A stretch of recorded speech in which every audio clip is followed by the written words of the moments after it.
छत्रपती शिवाजी महाराजांच्या जन्माने व पदस्पर्शाने पावन झालेला तालुका महाराष्ट्रातील पहिला पर्यटन तालुका म्हणून ओळखला जाणारा माझा जुन्नर तालुका।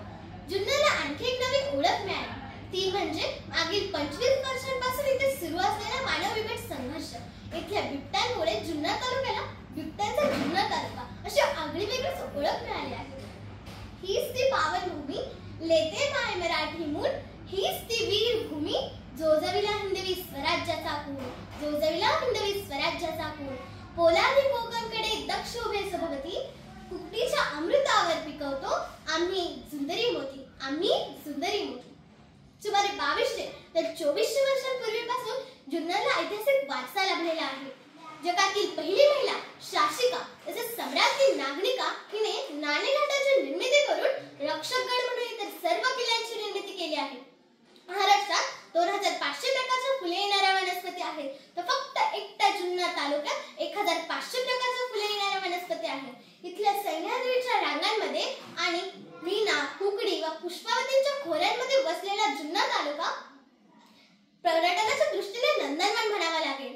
ऐतिहासिक किल्ले, इथले कोकणकडे, सातवाहन काळातील बुद्ध लेण्या, नद्या, हेमाडपंथी मंदिरे, जिओमॅटिक विज्ञान प्रकल्प, भौगोलिकदृष्ट्या महत्त्वाचे असणारे ठिकाणे, येथील गाढवांचा बाजार, बेल्लाचा बैल बाजार, येथील खाद्य संस्कृती या सर्व बाबींचा विचार करता एखाद्या राज्याला जेवढे भाग्य लाभले आहे तेवढे भाग्य एकट्या जुन्नर तालुक्याला लाभले आहे असे म्हटले तरी वावगे ठरणार नाही।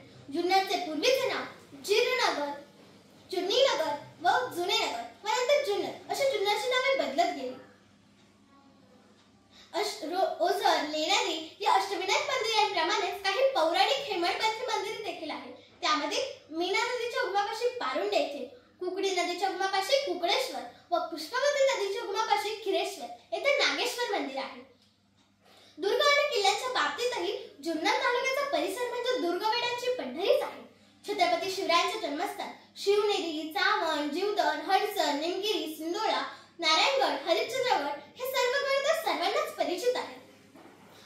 जुन्नर तालुक्यात सर्वात जास्त बुद्ध लेण्या आहेत। संपूर्ण जगात एवढं कोणत्याही प्रदेशात एवढ्या बुद्ध लेण्या नाही, तेवढ्या बुद्ध लेण्या फक्त जुन्नर तालुक्यात आहेत। जुन्नर तालुक्यात 200 पेक्षा जास्त बुद्ध लेण्या आहेत। जुन्नरच्या जवळ बोरेगावच्या परिसरात एक कुकडी नदीच्या पात्रात एक टेकडं आढळते। हे 14 लाख वर्षांपूर्वीचे असल्याचे सिद्ध झाले आहे।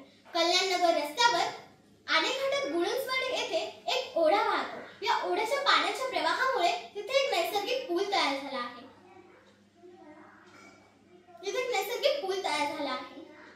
नारायणगावपासून सुमारे 12 किलोमीटर अंतरावर खोडद येथे आशिया खंडातील सर्वात मोठी रेडिओ दुर्बीण आहे।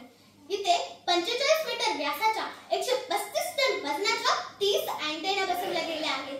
जुन्नर तालुक्यामध्ये एडगाव, माणिकडोह, पिंपळगाव जोगा, चिल्लेवाडी ही 5 धरणे आहेत। येथे प्रामुख्याने द्राक्षे, डाळिंब, ऊस या प्रकारचे अनेक पिके घेतली जातात, तर इथे फुलांचे माळे देखील मोठ्या प्रमाणात आढळतात।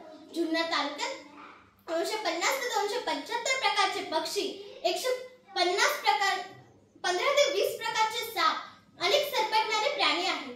तर पिंपळगाव जोगा धरणावर ऑगस्ट ते सप्टेंबर या 2 महिन्यांमध्ये फ्लेमिंगो देखील मोठ्या प्रमाणात पाहायला भेटतात। इथल्या खाद्य संस्कृतीचा प्रमुख भाग म्हणजे भेळ, वडापाव व मासवडी। इथे पर्यटनासाठी आलेले लोक नक्कीच समाधान व्यक्त करून जात असतील यात काही शंकाच नाही। हीच आमची संस्कृती आणि हाच आमचा ठसा, हीच आमची संस्कृती आणि हाच आमचा ठसा, जुन्नर पर्यटनाचा आम्ही पुढे चालवू वारसा, जुन्नर पर्यटनाचा आम्ही पुढे चालवू वारसा। धन्यवाद।